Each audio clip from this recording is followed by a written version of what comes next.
वक्रतुंड महाकाय सूर्यकोटि समप्रभ निर्विघ्नं कुरु मे देव सर्वकार्येषु सर्वदा।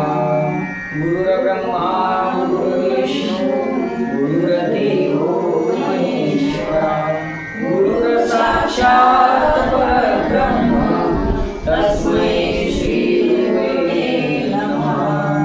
या कुंदेन्दु तुषारहारधवला या शोभवस्त्रामृता या वीणावरदण्डमण्डितकरा या श्वेतपद्मासना या ब्रह्माजित शंकर प्रभृतिर्देवैः सदा वन्दिता सा मां पातु सरस्वती भगवती विशेषज्ञानः। गजं रुक्मिणीं प्राणसञ्जीवनमिदं परमधाम कैवल्यमैकं तुरीयं प्रसन्नं प्रपन्नार्चितं देवदेवं परब्रह्मलिङ्गं भजे पाण्डुरङ्गं दिगम्बराय दिव्याय दिव्यरूपधराय च सदोदित परब्रह्मदत्तात्रेय नमोस्तुते।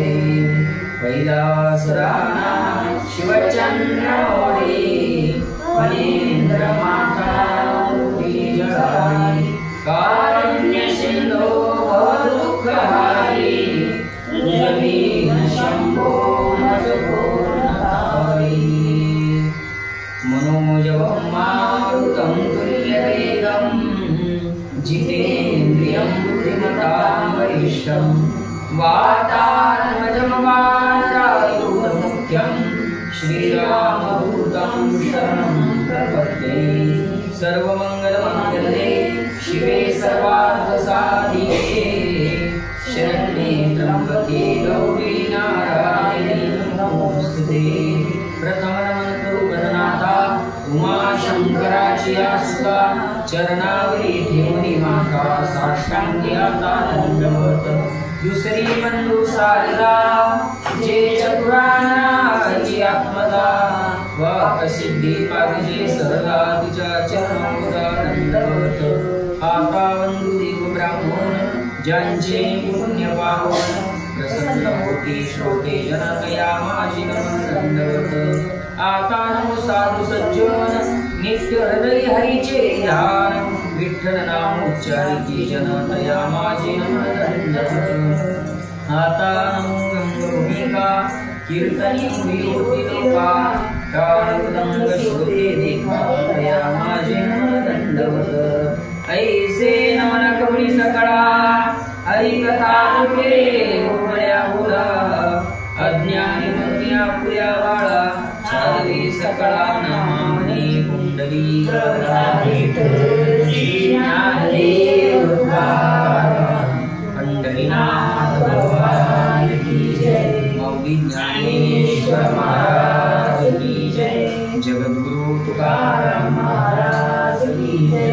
संत शिरोमणी सावता महाराज की जय। श्री संत माळोबा की जय। अत्रि ऋषी अनुसया माता की जय।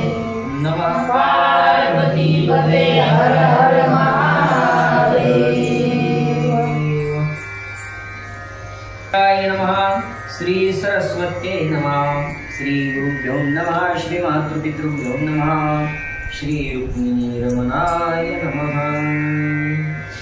आधार रुक्मिणी प्राण संजीवन भगवान पंढरीश परमात्म्याच्या असीम कृपेने आणि कैलासवासी भूतनाथ पार्वतीपती भगवान शिवजींच्या पावन सानिध्यामध्ये श्री गुरु अत्रि ऋषी अनुसया माता आणि भगवान दत्तात्रयांच्या पावन सानिध्यामध्ये आज श्रावण मासारंभ म्हणजे श्रावण शुद्ध प्रतिपदा आणि आजच्या या प्रथम दिनी श्रावणाच्या प्रथम दिनी गेल्या किती दिवस झाले 11 वर्षापासून आपण या ठिकाणी श्री वेगवेगळ्या प्रकारचे ग्रंथ आपण या ठिकाणी अध्ययन केले। त्यामध्ये गेल्या 5 ते 6 वर्षापासून कथा कल्पतरू ग्रंथाचं चिंतन आपण करीत आहोत आणि आपला हा ग्रंथ जवळपास अंतिम टप्प्यामध्ये सांगतेच्या टप्प्यापर्यंत आलेला आहे। यावर्षी होईल किंवा पुढच्या वर्षी नक्की होईल। 2 स्तबक बाकी आहे। श्री कथा कल्पतरू हा ग्रंथ 14 स्तबकाचा असून त्यापैकी 12 स्तबक आपले पूर्ण झालेले आहेत। आता यावर्षी आपल्याला 13वा स्तबक पाहायचा आहे आणि आज आपण आपल्या कथेला या ठिकाणी आरंभ करीत आहोत। पहिला दिवस आहे त्यामुळे त्या ठिकाणी पूजा विधी याला थोडासा अवधी झाला। राहिलेल्या अवधीमध्ये आपण आपली आजची कथा ही पाहणार आहोत। उद्यापासून आपल्या कथेचा वेळ ठीक 8:30 ते 10 या वेळेमध्ये आपली कथा होईल। याची सर्व श्रोते मंडळींनी नोंद घ्यायची आहे। कुंडली वरदा विठ्ठल श्री ज्ञानदेव गोपाल कृष्ण भगवान की जय। स्तबक 13वा अध्याय पहिला।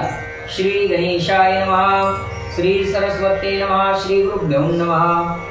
ओम नमः परमात्मने पुराण पुरुषाय परमकामरूपिकाय सच्चिदानंदाय महापुरुषाय नमो नमः। यं ब्रह्मा वरुणेन्द्र रुद्रमरुतः स्तुन्वन्ति दिव्यैस्तवैर् वेदैः साङ्गपदक्रमोपनिषदैर् गायन्ति यं सामगाः। ध्यानावस्थित तद्गतेन मनसा पश्यन्ति यं योगिनो यस्यान्तं विदुसुरासुरागणा देवाय तस्मै नमः, देवाय तस्मै नमः। जय जयाजी वेदसारा सगुण निर्गुण परात्परा अचलानंता परंपरा ज्ञानमूर्ती तुझे करिता आराधन संतुष्ट होती श्रेष्ठ देवगण आणि ग्रंथ निरूपण निर्विघ्न होय। या कथा कल्पतरू ग्रंथाच्या 13व्या स्तबकातील पहिल्या अध्यायाला आपला आरंभ झालेला आहे आणि कवींनी नियमानुसार आरंभालाच त्या ठिकाणी भगवान परमात्म्याचं चिंतन केलेलं आहे। जो वेदांचं सार सगुण निर्गुणाच्या पलीकडे असणारा आणि अपरंपार ज्ञानमूर्ती असणारा परमात्मा की ज्याच्या स्मरणाने ग्रंथाचं निरूपण होतं त्याला ग्रंथकार अगोदर नमस्कार त्या ठिकाणी करतात। त्या तुझ करोनी नमस्कार बोलीच तो कथा सार तर जेने श्रोतया आनंद पार पावे सुख शांती। मागा झाला स्तबक 12 आता त्रयोदशाचा सौरस शांती पर्व कथा विशेष श्रोता जेने ऐकिजे। आणि श्रोते मंडळींच्या चित्ताला आनंददायक अशी कथा आपण या ठिकाणी पाहणार आहोत। मागच्या 12व्या स्तबकामध्ये काही कथा झालेल्या आहेत। त्यामध्ये आपण पाहिलं महाभारताचा भाग आपला गेल्या 2-3 स्तबकापासून सुरू होता। त्या महाभारतामध्ये जे पर्व आलेले आहेत त्यापैकी शांती पर्व, या शांती पर्वामधल्या कथा आपल्याला या 13व्या स्तबकामध्ये ऐकायच्या आहेत। जन्मेजय राजा भारती वैशपायन वेदमूर्ती या दोघांची सुखसंगती घडली एकी। ग्रंथाचे वक्ते कोण आहेत तर वैशपायन वेदमूर्ती वैशपायन महाराज आहेत आणि त्यांनी हा ग्रंथ कोणाला सांगितला तर जन्मेजय राजाला सांगितला। जन्मेजय राजा कोण होता काय होता याचा इतिहास पहिल्याच वर्षी पहिल्या स्तबकामध्येच त्या ठिकाणी झालेला आहे। पण तरी सुद्धा आपला स्तबक सुरू झाला, काही श्रोते नवीन असतील तर त्यांच्या माहितीसाठी जन्मेजय राजा म्हणजे पांडवांच्या वंशामध्ये जे जन्माला आलेले होते महाराज परीक्षिती, ज्यांनी शुकदेवांच्या मुखारविंदातून भागवत ऐकलं त्या परीक्षिती महाराजांचा मुलगा जन्मेजय, ज्यानं आपल्या वडिलाला सर्पदंश झाला आणि सर्पदंशाने आपल्या पित्याचा मृत्यू झाला म्हणून सर्पसत्र केलं होतं। सर्पाचा वंशच नष्ट करायचा म्हणून जन्मेजय राजानं सर्पसत्र केलं आणि त्या सर्पसत्रामध्ये अनेक जीवांचा घात त्यांच्याकडून झाला। त्या पापातून मुक्ती मिळवण्याकरता काय उपाय आहे तर तोच उपाय जो त्यांच्या वडिलांनी केला होता, म्हणजेच राजा परीक्षितीने जो भागवत कथा श्रवणाचा उपाय केला तोच उपाय जन्मेजय महाराजांनी हा कथा कल्पतरू ऐकण्याकरता, ही हरिकथा ऐकण्याकरता वेदमूर्ती वैशपायनांना प्रश्न विचारले आणि त्यांच्या प्रश्नोत्तरातून हा कथा कल्पतरू असा विराट ग्रंथ सुरू झाला। चला यावरी म्हणे राजा भारत, मुनी तू केवळ ज्ञानादित्य, तव संगतीने झाला अंत माझी अज्ञानतमाचा. राजा म्हणतो, महाराज तुमच्या संगतीने माझ्या अज्ञानाच्या अंधकाराचा नाश झालेला आहे. की तू पापग्न गंगा ओघ, दैवे जोडला तुझा संग, झाला सर्व दोषाभंग तुझे निवाचार असे. जणू काही महाराज तुमच्या मुखातून निघणारे शब्द म्हणजे गंगा आहे, आणि त्यामुळं माझ्या अंगाला लागलेले जे पातक होते त्या गंगा स्नानानं ते सर्व निरसन झालेले आहेत. मागा स्त्री पर्वीची कथा, आणली माझी हृदय पंथा, आता शांती पर्वीची व्यथा व्यवस्था सांगे कृपा करुणी. मागच्या स्तबकामध्ये स्त्री पर्वाची कथा ऐकली, आता शांती पर्वाची कथा आपण ऐकणार आहोत. मग म्हणे वैशपायन, राया तू श्रोतया माझी धन्य, करे ऐके चित्त देऊन अभूतपूर्व भारता माझी. आणि वैशपायनही म्हणतात, जन्मेजया तूही त्या ठिकाणी श्रोत्यामध्ये श्रेष्ठ श्रोता आहे. आता चित्त देऊन ऐक, महाभारतामधील तुला मी कथा सांगत आहे. हे शांती पर्व विचारिता, वेदशास्त्राची कल्पलता, पूर्वी सकळ मनोरथा होय दुःखनाश. ही शांती पर्वाची कथा म्हणजे वेदशास्त्रांची कल्पलता, म्हणजे कल्पतरूची वेद जणू काही त्या ठिकाणी अंतकरणातल्या सगळ्या इच्छा पूर्ण करणारी आहे, दुःखाचा नाश करणारी आहे. याची 3 स्थाने उत्तम, राजधर्म आपधर्म, तिसरे ते मोक्ष धर्म, संगम जाणो त्रिवेणीचा. आणि या शांती पर्वामध्ये सुद्धा 3 स्थान उत्तम आलेले आहेत. पैकी पहिला राजधर्म, दुसरा आपधर्म आणि तिसरा मोक्ष धर्म. अशा तिन्हींचा त्रिवेणी संगम आपल्याला या वर्षी अनुभवायचा आहे. हे त्रिभुवन की त्रिगुण, त्रिमात्रा की त्रिमूर्ती जाण, तिन्ही अंश विवरण महावाक्य हे. प्रमेची सारासार प्रमाणे तुझ सांगेन उद्धरोनी, जीवी धर्माची शांती विश्वाची ने, तैसी सिद्धी होय तुते. हे जणू काही त्रिभुवन आहे, त्रिगुण आहेत किंवा त्रिमात्रा आहेत, किंवा जणू काही दत्तात्रय त्रैमूर्ती आहेत, ब्रह्मा विष्णू महेश आहेत. असा हा आपल्याला या ठिकाणी क्रमानं आपल्याला एक एक पाहायचं आहे. राया ऐके सादर, उदकदान केल्यानंतर पांडव विदुर धृतराष्ट्र सहित सर्व स्त्रिया. राजा ऐक, उदकदान केल्यानंतर पांडव विदुर आणि धृतराष्ट्र सर्व पत्न्यांसहित, म्हणजे उदकदान केल्यानंतर म्हणजे युद्ध संपलं होतं. मागच्या वर्षी आपण पाहिलं महाभारती युद्ध संपलं आणि उदकदान म्हणजे त्यांचा अंत्यविधी केला, पिंडदान म्हणतो आपण. पिंडदान वगैरे झाल्यानंतर पांडव विदुर आणि धृतराष्ट्र हे बाकी होते ना, आणि सर्व स्त्रिया मास एक पर्यंत सुतक निर्वतुनी समस्त, नगराबाहेर दुःखित राहिली देखा. 1 महिन्यापर्यंत सुतक काळ त्यांनी पाळला, कारण जीवित हानीच तेवढी झाली होती. महाभारती युद्ध जगातलं सगळ्यात पहिलं सगळ्यात मोठं महायुद्ध झालं होतं. एवढा महासंहार 1 मासापर्यंत ते नगरामध्ये प्रवेश त्या ठिकाणी त्यांनी केला नाही. ते व्यासादी सकळ ऋषी, सिद्ध ब्रह्मचारी परियेसी, ज्ञानी धर्मदर्शनासी आले भागीरथी. त्याही पांडवांची पूजा घेऊन धर्मा समजावू लागले मुनी, जे तू धर्ममार्गे करून युद्ध शत्रू मारिलेसी. आणि मग तिथेच व्यासादी काही ऋषी मुनी सुद्धा तिथे आलेले आहेत.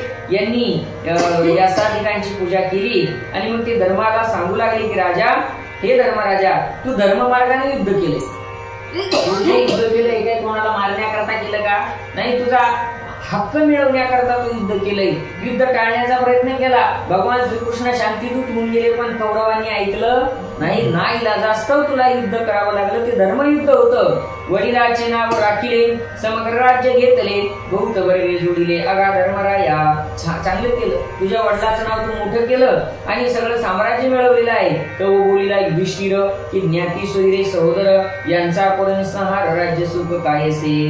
पण युधिष्ठिराला दुःख होत आहे.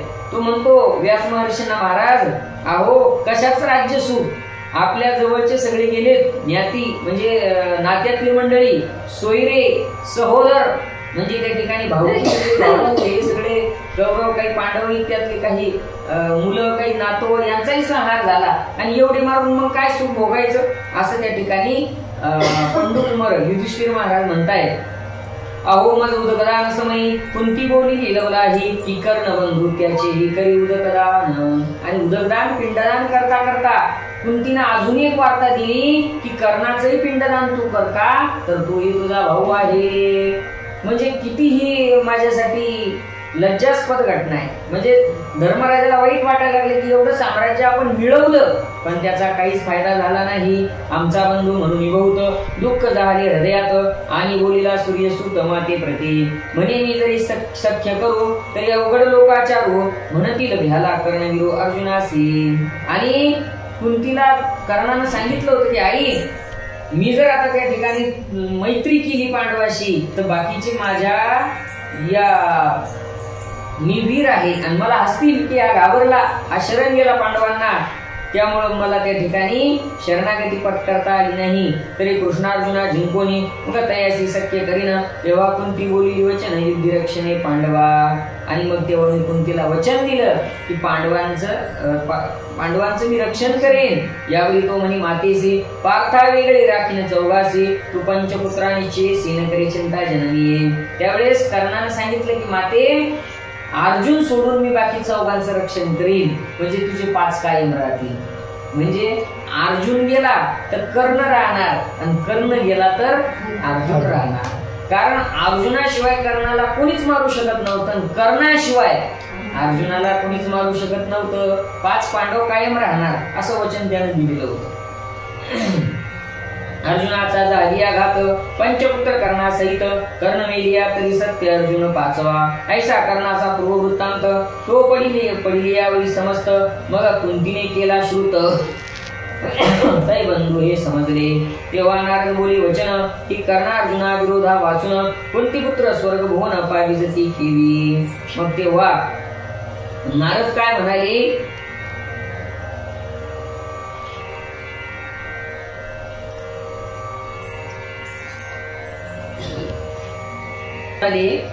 की कर्ण अर्जुनाच्या विरोधा वाचून कुंतीपुत्र हे स्वर्ग भवनाला जाऊ शकत नव्हते म्हणून कन्या गर्भभला कर्ण सूर्यपुत्र जाहला. धर्मा पुढील सांगतो तुझला ऐके सावधान. नारदादी काही आलेले होते त्या सभेमध्ये आणि मग ते नारद धर्मराजाला सांगतात बघा काहीतरी एक कथा आहे पूर्वीची ती आपल्याला ऐकायची आहे. अर्जुनाची ब्रह्मास्त्र सार विद्या देखुनी अपरंपार एकांती म्हणे कर्णवीर दोन गुरुसी. अर्जुनाची ती ब्रह्मास्त्र सार विद्या ब्रह्मास्त्र अर्जुनाला दिलेले होतं गुरु द्रोणाचार्यांनी. आणि मग ते पाहून एकांतामध्ये द्रोणाचार्यांना कर्ण काय म्हणतो की ब्रह्मास्त्र विद्या माते स्वामी सांगीची निरुते सर्व शिष्य असती तू माते समानच की. काय कर्ण काय म्हणतो द्रोणाचार्यांना की महाराज तुम्ही जी ब्रह्मास्त्र विद्या अर्जुनाला सांगितली ती मलाही सांगा कारण तुम्ही गुरु आहात आणि गुरु हे सर्वांना त्या ठिकाणी काय गुरुसाठी सगळे शिष्य समान असतात. द्रोण म्हणे या उपरी की ब्रह्मास्त्र बीजासी अवधारी अथवा तपस्वी क्षेत्रियासीची फळे. तेव्हा द्रोणाचार्यांनी सांगितलं अरे ब्रह्मास्त्र ही जी विद्या ही कोणालाही देता येत नाही ती ब्राह्मणाला तपस्वीला किंवा क्षेत्रामध्ये म्हणजे क्षेत्री म्हणजे क्षत्रियाला दिल्या जाती इतरांना ती फळ देत नाही.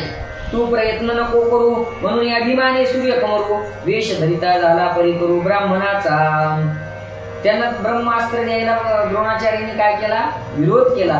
तेव्हा कर्णानं काय केलं तर अभिमान धरला की मी मिळवीनच पण केला आणि केला पण थोडासा कपट केलं. काय केलं ब्राह्मणाचा वेश धारण केला परशुरामा जवळी गेला गुरु शुश्रूषे राहिला अस्त्रविद्या सर्व पावला परिप्रमाद घडला एक. ती विद्या मिळवण्याकरता कर्णानं ब्राह्मणाचं रूप धारण केलं आणि परशुरामाकडे त्या ठिकाणी भारद्वाज परशुरामाकडे त्या ठिकाणी गेलेले आहेत. सेवा केली अस्त्रविद्या मिळवली पण एक चुकी घडली. काय कर्ण एकदा धनुष्यपाणी गेला सिंधुतीरी भ्रमणी ते तो होम धेनु देखील नाही अग्निहोत्रियाची. काय घडलं होतं कर्णाकडून ऐका. एकदा धनुष्य सज्ज करून त्या ठिकाणी सिंधू नदीच्या काठावर तो फिरत असताना तिथं त्यानं अग्निहोत्री ब्राह्मणाची एक होमधेनु पाहिली. यज्ञाची गाय असते ती पाहिली. ती विंदिले अज्ञाने म्हणून विप्रेशा पिले तिने अधमा त्याचे अभिमाने अस्त्रविद्या शिकलासी. आणि याचा बाण त्या गायीला लागला आणि ती गाय मरण पावली. आणि मग त्या ब्राह्मणाने शाप दिला की अरे अधमा की ज्यांच्याकडून ही अस्त्रविद्या तू शिकला, ज्या ब्राह्मणाकडून ही विद्या शिकला, त्यासी विडता संग्राम काळी रथचक्र गिळिले महातिळे शिर पाडील ती गिळी तोची तुझे. ही तुझी अस्त्रविद्या शिकलास ना, ही अस्त्रविद्या तुला संग्रामाच्या काळामध्ये कामी पडणार नाही. काय होईल, तू विसरून जाशील आणि ते रथचक्र गिळील, तुझ्या रथाचं चाक जमीन त्या ठिकाणी गिळून टाकील आणि तिथंच तुझं शिरपात त्या ठिकाणी होईल. ऐसा दारुण शाप झाला येरुरामा जवळी आला, सर्व वृत्तांत सांगितला तव काय कर्या विनाश. असा शाप कोणाला भेटला, कर्णाला. आणि मग कर्ण आला त्या ठिकाणी परशुरामजींजवळ आणि सगळा वृत्तांत सांगितला. तेव्हा परशुराम त्यांना काय म्हणतात, त्याचे बाहुबळ आणि प्रीती जाणून संतोषला चित्ते. मग ब्रह्मास्त्र विद्यागती निरूपली सांग, पुढे कित्येका काळांतरे कर्णाची मांडीवरी शिर ठेवून वनांतरे रामशैनी निघाला. आणि मग त्या ठिकाणी सगळा वृत्तांत सांगितला. परत मध्ये बराचसा काळ गेला. ब्रह्मविद्या त्या ठिकाणी ब्रह्मास्त्र विद्या कर्णाला मिळाली. पण एकदा कर्णाच्या मांडीवर परशुरामजी शिर ठेवून त्या ठिकाणी आराम करायला लागले, झोप लागली. परशुरामजी मांडी कोण, कर्णाच्या मांडीवर परशुरामजींनी आपलं शिर ठेवलेलं आहे. इतके आता कोणी एक कृमी रक्तमास भक्षक येऊन झोंबला सम्यक कर्ण मांडीसी. तितक्यात काय झालं, एक किडा कृमी कीटक काहीतरी रक्त मांस भक्षण करण्याकरता तो कर्णाच्या मांडीला भेटला, चावा घ्यायला लागला. निद्रा वंगेल गुरुची म्हणून येरून हालवीची, कीटके मांडी पूर्ण सेवेची काटा शिरी रोविला. आता त्या कृमी कीटकानं, मला वाटतं तुम्हाला एक कथा माहित असेल, म्हणजे कर्णाचं श्रेष्ठत्व सांगायला लागले आणि ते कर्णाचा नाश का झाला असे या अध्यायामध्ये त्या ठिकाणी आलेले. काय झालं, कर्णाच्या मांडीवर परशुरामजी त्या ठिकाणी झोपले ना. तुमच्यापैकी कोण कोण झोपलं नाही ना, पण परशुरामजी झोपले. आणि मग परशुरामजी झोपल्यामुळं म्हणजे आपले गुरु झोपले. आता किड मांडीला डसत आहे, पण आपण जर हालचाल केली त्रास होतोय, तो गुरुची झोप मोडेल. आणि मग गुरुची झोप मोडणं ही काही चांगली गोष्ट नाही. म्हणून त्या ठिकाणी हा तो सगळं सहन करू लागला. त्या किड्यानं काटा रोवला, म्हणजे ते मांस भक्षण करण्याकरता. राम चडपडोनी उठिला, पाहेत रक्त पुढे चालिला, उष्ण रक्त स्पर्श व्याला परशुराम. मांडीतून रक्त एवढं वाहू लागलं कर्णाच्या की ते रक्त वाहत वाहत कोणाच्या अंगाखाली गेलं, परशुरामाच्या शरीरातल्या गरम रक्ताचा स्पर्श परशुरामाला झाला. झोप उडाली, झोप मोडली आणि पाहतात तर त्या ठिकाणी रक्ताचा पूर चाललेला आहे. आणि 8 पाय महावक्त्र मेधवा मांस भक्षक भ्रमर ऐसा देखील तो शीघ्र तिने प्राण सांडिला. आणि पाहतात तर ते मेध मांस भक्षक भ्रमर भुंगा, त्या भुंग्यानं मांडी कोरलेली पाहिलेली आहे. परशुरामान जसं त्यांच्याकडे पाहिलं तसं त्यानं प्राण सोडला भ्रमरानं. अंतरिक्ष करिता गमना राक्षस कृष्णांग मेघवाहन, तेथून कर्णा प्रतिवचन बोलता झाला. ते भ्रमर अवकाशात गेला, म्हणजे मृत ते शरीर पडलं त्याचं भ्रमराचं, पण आकाशात तो कृष्णांग राक्षस म्हणून त्या ठिकाणी उडून गेला. तो कर्णाला काय म्हणतो, अगातव प्रसादी निरुदे स्पर्शलो या रामाते व सोडविले माते नरकापासून. अरे कर्णा, तुझ्या निमित्तानं माझा स्पर्श परशुरामजींना झाला. परशुराम म्हणजे कोण होते, महाविष्णूचा अवतार होते. राम अवताराच्या अगोदरचा अवतार म्हणजे परशुराम अवतार आहे. आणि तुझ्या निमित्तानं मला स्पर्श झाला आणि या नरकातून मी सुटलो, म्हणजे मुक्तता झाली. भगवान परमात्म्याचं मुख पाहिल्यानंतर, स्पर्श झाल्यानंतर काही राहतं का, कोटी ब्रह्म हत्या मुख पाहता जाती. आता परशुरामाचा स्पर्श झाला, ते भ्रमर मुक्त झालं. तरी तुझं हो कल्याण तव बोलिकला रेणुकानंदन, तू सांग रे कोणाचा कोण का नरक पावलासी. तो कीटक काय म्हणतोय, तो अवकाशामध्ये गेला, वरून बोलतोय की तुझं कल्याण हो, कारण तुझ्यामुळं माझा उद्धार झाला. जसा गजेंद्रामुळं त्या ठिकाणी नखराचा सुद्धा उद्धार झाला, तसं या ठिकाणी झालं. पण तेवढ्यात हे सगळं कोण ऐकतंय, रेणुकानंदन परशुरामजी महाराज त्या ठिकाणी ऐकतात आणि ते म्हणतात, सांग तू कोण आहेस, तू म्हटलाय तर तुला नरकाला जाण्याचं काय कारण घडलं सांग. इरू म्हणे मी दिती कुमार पूर्वी दंशना वासुर म्या हरिली काम पर कांता भृगुची. तो जो असुर होता अवकाशामध्ये गेला, तो भुंगा झाला होता. तो म्हणतो मी कोण आहे, दितीचा पुत्र आहे. दिती म्हणजे कोण? कश्यपाची पत्नी. कश्यपाच्या 2 पत्न्या अदिती आणि दिती. दिती पासून दैत्य झाले, अदिती पासून देव झाले. बरं का? आता ती कथा भागवतामध्ये तुम्ही ऐकली, याच्यातही अगोदर येऊन गेली. त्या दितीचा दंशनामा नावाचा हा असुर आहे, पुत्र आहे. पण त्यानं काय केली, भृगु ऋषीची पत्नी त्या ठिकाणी अंतःकरणात काम उत्पन्न झाला आणि तिचं हरण केलं, चोरून नेलेली आहे. तेने शापिले आवेशी, जे तू मूत्रश्लेष्म विशेषी, माझी पडून अशन करीसी त्याची नरकाची. तेव्हा भृगु ऋषींनी शाप दिला की तू माझी पत्नी चोरून नेत आहेस ना, तर मूत्र श्लेष्म म्हणजे घाम, आणि अशा घाणीमध्ये पडून तू त्या ठिकाणी नरकाच्या यातना भोगशील, असा मला शाप दिला होता. अंती परशुरामापासून मुक्त होशील पापयोनी, तो शाप तुमचे झाला आजी. पण शेवटी परशुरामाच्या स्पर्शानं तू मुक्त होऊन जाशील, तो शाप आजी सिद्ध झालेला आहे आणि म्हणून माझा उद्धार झाला. ऐसा उद्धरला दंशासुर, जेने कोरीला कर्णवरू, परी ग्रंथांतरीचा विचारू, इंद्र भ्रमर रूपे. अशा प्रकारे तो दंशासुर नावाचा असुर त्या ठिकाणी त्याचा उद्धार झाला. त्यानं त्या ठिकाणी कर्णाची मांडी कोरली. पण ते म्हणतात काही इतर ग्रंथामध्ये तो भ्रमर जो आला होता तो इंद्र आला होता, असं काही दुसऱ्या ग्रंथामध्ये दुसरं मत आहे, त्याचाही उल्लेख त्यांनी इथं करून दिला. यावरी राम म्हणे कोकुनी, हे साहस नवे क्षत्रिय वाचुनी, तुम्ही मिथ्यावादी तरी निर्वाणी नसपुरे ब्रह्मास्त्र. पण परशुरामाच्या लक्षात आलं, मांडी कोरेपर्यंत, अंगातलं रक्त वाहेपर्यंत एवढी सहनशीलता ब्राह्मणात नाही. आणि कर्ण ब्राह्मण म्हणून आला होता. काय म्हणतात ते की क्षत्रिय वाचून, हे साहस नव्हे क्षत्रिय वाचून. क्षत्रियातच ती ताकद आहे, ब्राह्मणात एवढी शक्ती आहे का? नाही. साधाही त्यांना काही त्रास झाला तर ते सहन करू शकत नाही. त्यांची तेवढी सहनशीलता नाही, ती सहनशीलता क्षत्रियामध्ये आहे, ती धैर्य क्षत्रियात आहे.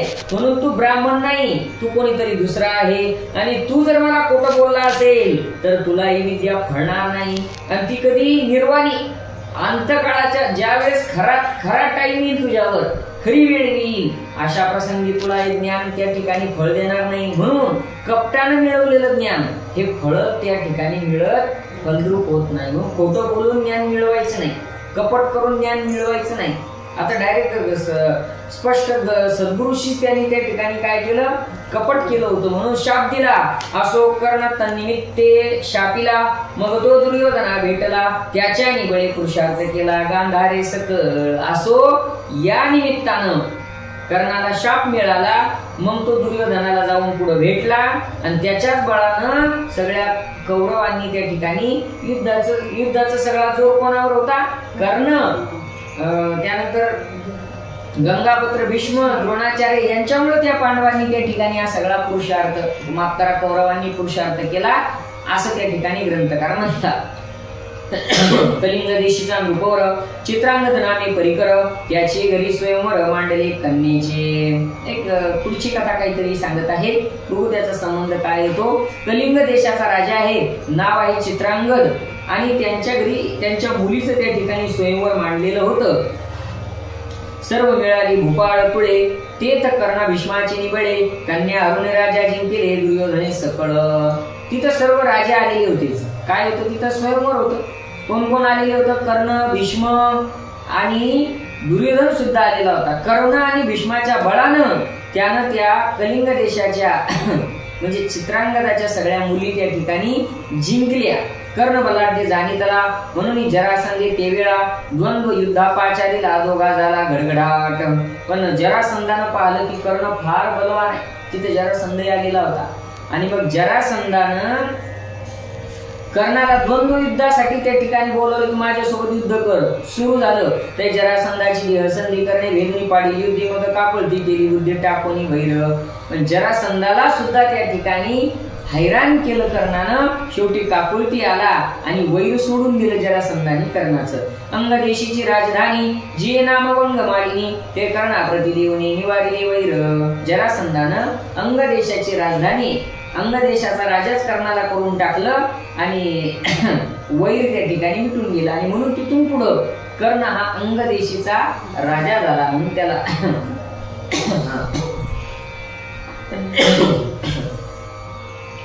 तैपासून सूर्यपुत्र, अंगवंग देशीचा नृपवर राजा झाला महाथोर दुर्योधनानुमते. मग तेव्हापासून दुर्योधनाच्या अनुमतीनं कर्ण हा त्या ठिकाणी अंगदेशीचा राजा त्या ठिकाणी कर्ण हा अंगदेशीचा राजा त्या ठिकाणी झाला. तो महाउदार जाणूनी ब्राह्मण वेश वज्रपाणी भिक्षा मागता झाला येऊनी कवच कुंडले.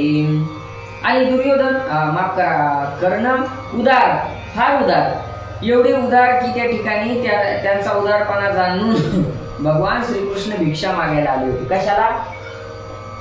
अर्जुना करता कवच आणि कुंडले मागण्याकरता. तो विप्ररामाचे शापदाने आणि कुंतीचे वरदाने कर्ण महावीर अर्जुने मारिला युद्धे.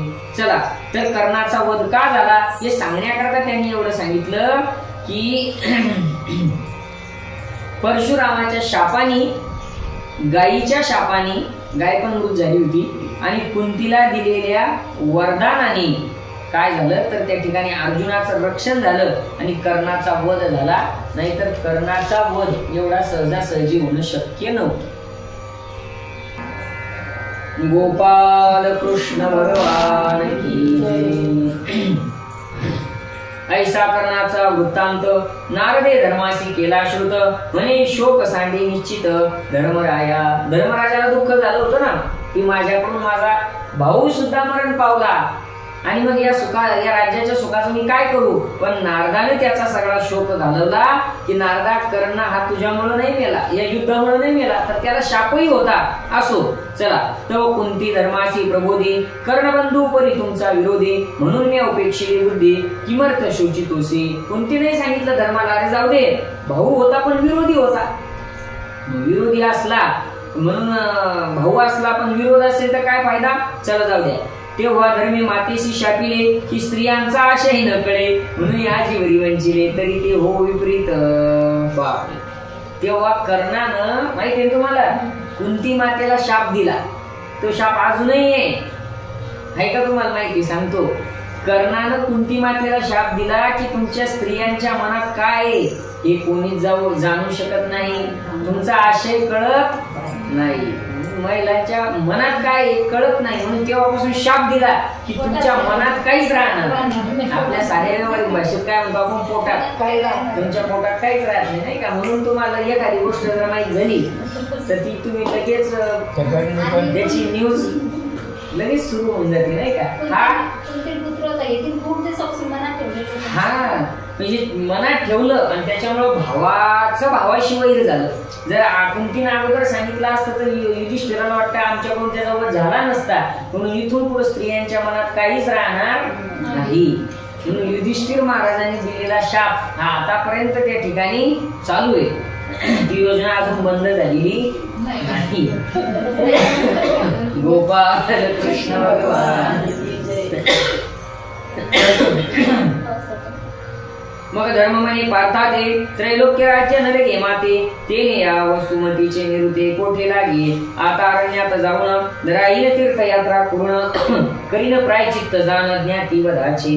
अर्जुनाला धर्मराजा सुद्धा म्हणतात मला नकोय राज्य, अरण्यात जाऊन तीर्थयात्रा करीन आणि या युद्धामुळे जी काही हानी झाली त्याचं प्रायचित्त येईल.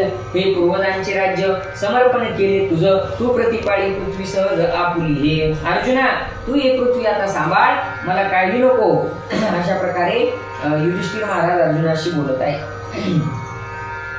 माखली गोत्रजांची रक्ते ते वसुमती नरे घे माते मी आत्महित यथार्थे करीना आपुले. आपल्या गोत्रजाच्या रक्ताने ती लाल झालेली भूमी आहे ती नको, मी आता माझा आत्महित साधणार आहे, इथून मी जाणार आहे. ऐसे बोलून तै वेळा धर्मराय स्तब्ध झाला. तो अर्जुन बोलू लागला तया प्रती अगा राज्य त्यागी सगळी निंदतील तुझ लोक जे शोच्यपतित नपुंसक ते दरिद्री दीर्घसूत्री.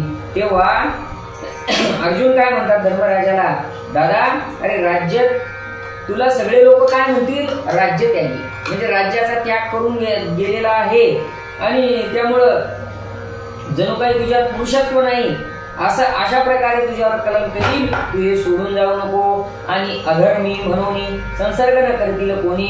राज्य पुरुषार्थ साधती ज्ञानी धर्म अर्थ काम मोक्ष. अधर्मी म्हणतील कोणी जवळ येणार नाही. अरे राज्य मिळवणं हा पुरुषार्थ आहे, धर्म अर्थ काम मोक्षापैकी अर्थ हा पुरुषार्थ त्या ठिकाणी आहे। अर्थावेगळे सर्वत्र अमंगळ प्राणी मात्र ऐसे जाणून राज्यभार स्वीकारेला म्हणते। दिलीप आणि अंबरीश पृथ्वीराय मानधाता देव हरिचंद्रादी अनेक राज्य करीते झाले। आणि हा अर्थ हा पुरुषार्थ आहे। साम्राज्य मिळवणं काही चुकीचं नाही, फक्त ते धर्म मार्गाने मिळवायचं। काही उदाहरण आहे, राजा दिलीप आहे, अंबरीश आहे, हे सगळे सूर्यवंशामध्ये झालेले राजे। दिलीप, अंबरीश, पृथुराजा, मानधाता, हरिश्चंद्र, भीम म्हणे क्षत्रियासी अंती राज्याविना मंगळ म्हणते तुझ वय लोकी अंतरते राज्य त्यागे। भीमही समजूत काढू लागला भावाची, राज्याचा त्याग जर केला तर त्या ठिकाणी तुम्हाला अमंगळ म्हणतील लोक। मग एक कथा धर्माप्रती पार्थे कथिली एदत करती की पूर्वी ऋषीपुत्र वनांती चारी होते। आणि मग त्या करता धर्मराजा करता एक अर्जुनाने एक कथा सांगितलेली पहा। ऋषीची मुलं होती 4 वनामध्ये, जे आपले तारुण्यपणी माता पित्रा ते सांडोनी संन्यास घेत होते। तर वज्रपाणी आला पक्ष रूपे। तारुण्यामध्ये 4 मुलं एका ऋषीची, पण त्यांनी आई वडिलांना सोडून ते संन्यास घेणार होते। तेव्हा तिथं कोण आला? वज्रपाणी म्हणजे इंद्र पक्षी रूपामध्ये आलेला आहे। तो त्या सांगता झाला धर्म की वर्णावाजी गृहस्थाश्रम सकळावणी उत्तम आचरणीय। काय करत होते? तारुण्यपणामध्ये ते काय घेत होते? संन्यास घेत होते की आम्हाला लग्न करायचं नाही। पण इंद्राने येऊन समजावून सांगितलं प्रदीप महाराज की सगळ्या वर्णामध्ये गृहस्थाश्रम हा श्रेष्ठ आहे, उत्तम आहे, आचरणीय आहे। तुका म्हणे हेचे आश्रमाचे फळ परमपद बळ वैराग्याचे सर्व विफळ त्या वाचून ऐसे ऐकून ते ब्राह्मण जाणवी वैलोक साधन अवलंबिते झाले। अरे गृहस्थाश्रमाशिवाय सगळं विफल आहे। गृहस्थाश्रमावरच त्या ठिकाणी ब्रह्मचारी आश्रम चालतो। लहान मुलं जे आहेत, शिकणारी मुलं आहेत, ज्ञान ग्रहण करणारी मंडळी आहेत, त्यांना कोण पोचतं? गृहस्थाश्रमी। आणि म्हाताऱ्या माणसाला सुद्धा गृहस्थाश्रमी लोकच त्या ठिकाणी सांभाळतात। म्हणून गृहस्थाश्रम हा सगळ्यात श्रेष्ठ आहे। यावरी नकुळ सहदेव प्रीती बोलिले धर्मासी अर्थी की राज्य करिता पाविजती कीर्ती संतोष। आणि मग त्या 4ही मुलांनी त्या ठिकाणी संन्यास घ्यायचा सोडला। तसं नकुळ सहदेवांनी सुद्धा धर्मराजाला सांगितले की दादा तुम्ही या ठिकाणी राहा, त्याग करू नका। आणि धर्मतीर्थ तप यज्ञ 4ही पुरुषार्थ दान येथे साधती म्हणून राज्य करावे। यावरी बोलली द्रौपदी तुम्ही म्हणत असाल वनामध्ये राज्य पावली विधी करीन यज्ञदान। तेव्हा द्रौपदी काय म्हणते? अहो तुम्ही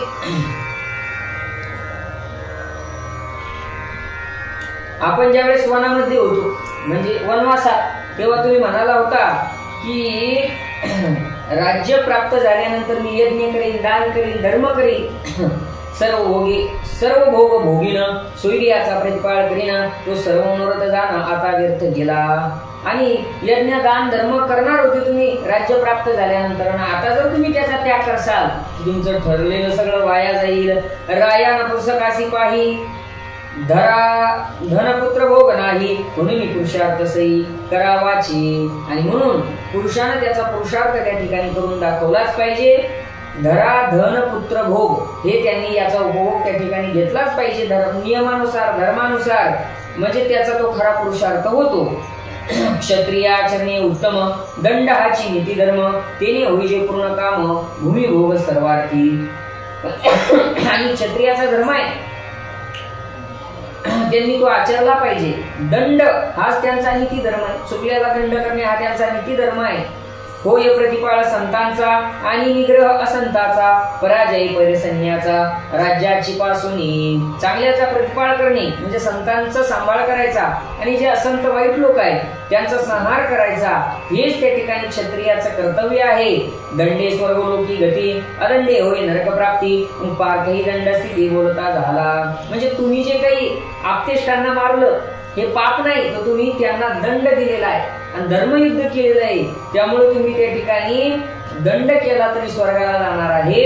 आणि मग तेव्हा पार्थ म्हणजे अर्जुनही काय म्हणतात? अगा दंडा वेगळा नृपवरा श्रेष्ठ धर्म नाही दुसरा दंडे जागृती आणि निद्रा प्रजा रक्षण। प्रजेचं रक्षण करण्याकरता दंड हा धर्म आहे. आता सुद्धा कायदे निघले. कायदा म्हणजे काय? दंड आहे. एखाद्यानं चोरी केली तर त्याचा काय दंड आहे. कायदा. एखाद्यानं जर खून केला तर त्याचा कायदा आहे. म्हणजे दंड देणं म्हणजे काही त्या ठिकाणी पाप नाही, उलट ते धर्माचं रक्षण आहे, प्रजेचं रक्षण आहे. धर्म धन धान्य सुख चारी पुरुषार्था संतोष ते पुरुषार्थ साधती सम्यक दंडे करुणी. दंडे सर्व कार्य सिद्धती दंडे मर्यादा धर्मनीती येर येराती बक्षिती. दंडा वेगळे. जर दंड नसला तर येर येराती बक्षिती. एकमेकांना खाल्लं असतं लोकांनी. नाही, दंड म्हणजे एक भीती आहे, नाही का? म्हणून त्या ठिकाणी दंडामुळे सर्व कार्य सिद्धीला जातात. मर्यादा धर्मनीती दंडावरच त्या ठिकाणी अवलंबून आहे. तो दंड करावा जाण पाहुनी देश काळ वर्तन अन्यथा करिता पतन होय नरकी. तोही देश काळ पात्र पाहून दंड त्या ठिकाणी केला पाहिजे. सगळ्यांना सारखा दंड नसतो. सगळ्या गुन्ह्याचा एकच दंड, एकच शिक्षा नसते. ती काळानुरूप व्यक्तीनुरूप केलेल्या गुन्ह्याच्या अनुरूप त्या ठिकाणी वेगवेगळं असू शकतं. राया स्थावर जन्मबजारज स्वेद दंडज उद्विज या सर्वांचा धर्म सवीज दंडे राहिला असे.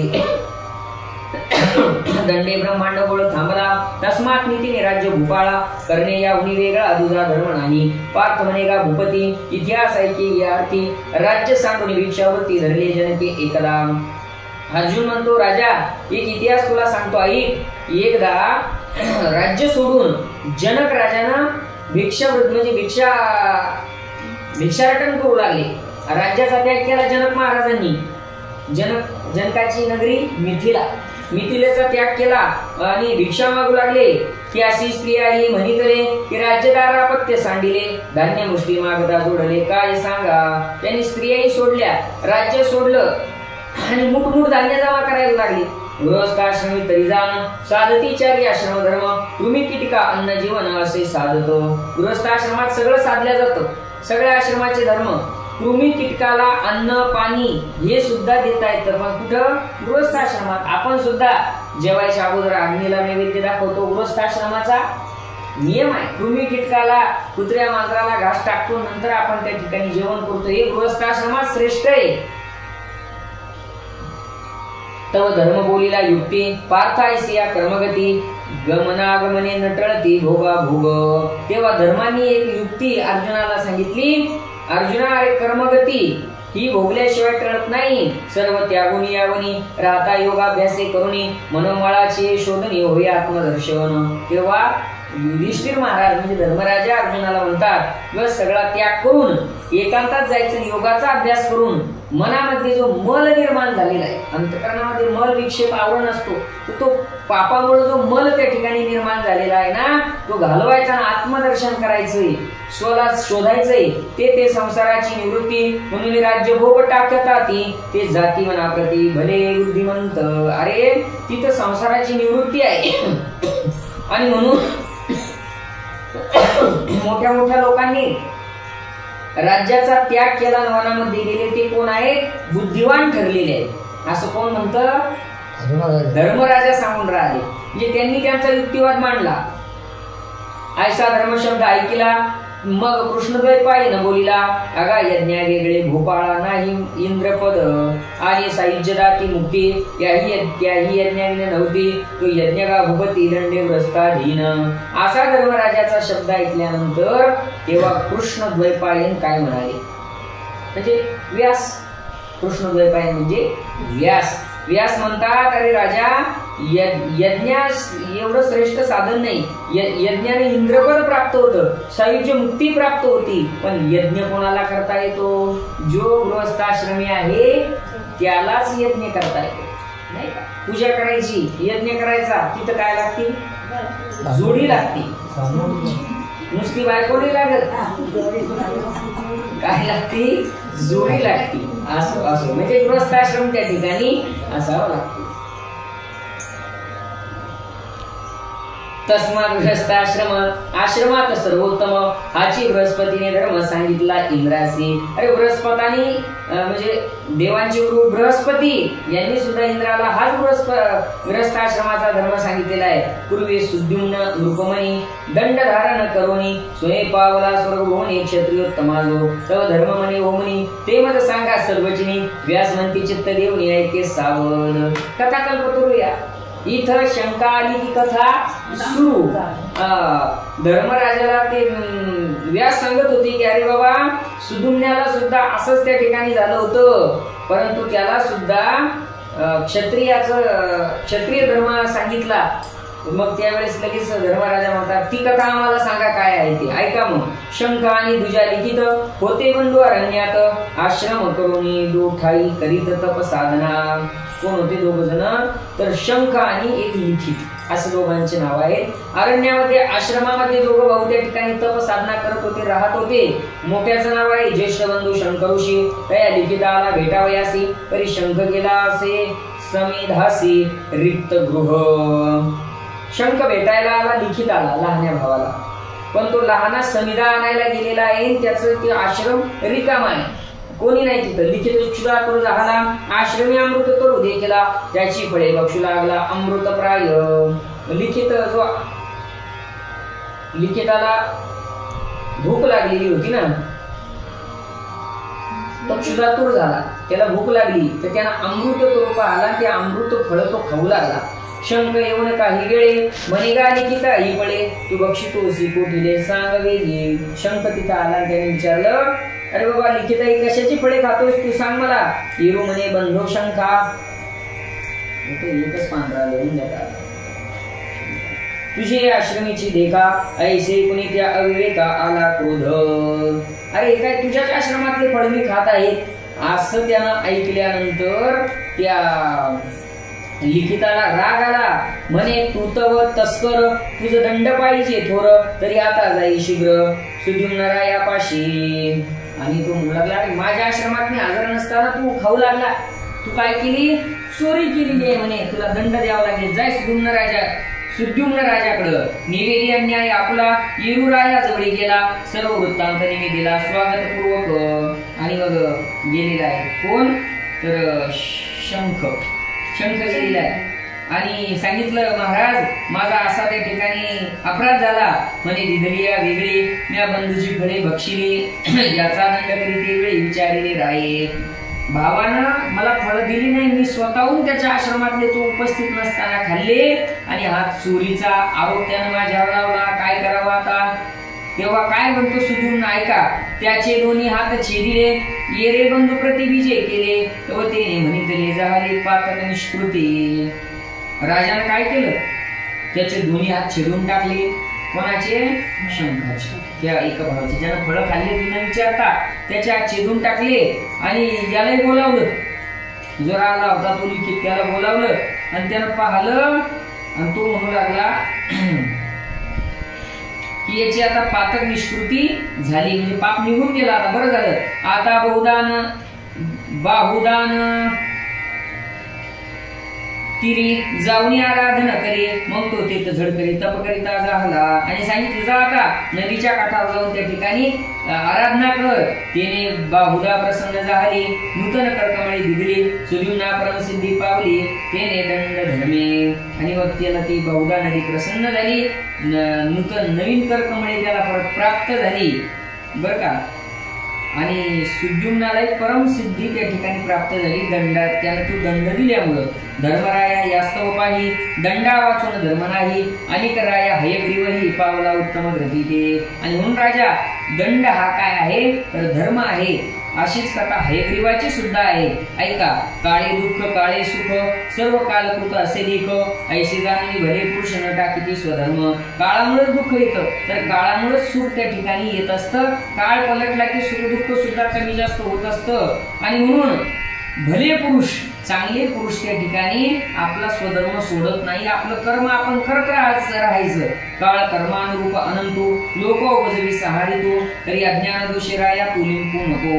आणि म्हणून राजा हे तू चिंता करू नको, काळानुसार सगळं घडत असतं. अज्ञान ममता सोडून सुखी होसी राज्य भोगून अथवा अश्वमेध करून तर शील सर्व. कायावांमय व्यापारी धर्म करून याजो बरे अधर्म उजेती निर्धारे करू नको. दैसा धर्मराय समजती समजाविला नाना उत्पत्ती मग युधिष्ठिर दया प्रति पुसता झाला. असं सर्वांनी धर्मराजाला समजावून सांगितलेलं आहे. मग धर्मराजा काय म्हणतात, म्हणे तुम्ही समजती मग सांगा राजधर्म स्थिती, तेने राज्य करिता न पवती पराभव दोष. मग धर्मराजा म्हणतात तुम्ही सर्वांनी मला राज्य धर्म काय असतो तो मला शिकवा, मला सांगा, जेणेकरून त्या ठिकाणी माझे जे दोष आहेत ते सगळे दोष निघून जातील. तो म्हणितले व्यासे की भीष्म पितामह असे जो दिव्य ज्ञानी विशेष आणि सर्वशास्त्र. व्यासाने सांगितलं अरे तुझ्याकडे कोण आहे तर पितामह भीष्म आहे. ते कुठं होते, शरपंजरी पडलेली होती अर्जुनानं मारलेल्या बाणावर. अरे ती दिव्यज्ञानी सर्व शास्त्र त्यांच्याकडे आहे. बृहस्पती शुक्र मुख्य करुणी इंद्रादी देवा आराधुनी जेण्याभ्यासिने नित्यानी नीतिशास्त्र. ज्यांनी बृहस्पतीकडून ज्ञान घेतलं, शुक्राचार्याकडून ज्ञान घेतलं आणि इंद्रादिकाकडून ज्ञान घेतलं, ते गंगापुत्र भीष्माचार्य तुझ्याकडे आहे. तू राजधर्म सांगेल तेने प्रकारे वर्तशील तरी उभयलोकी सिद्धी होईल न पावसी पराभव.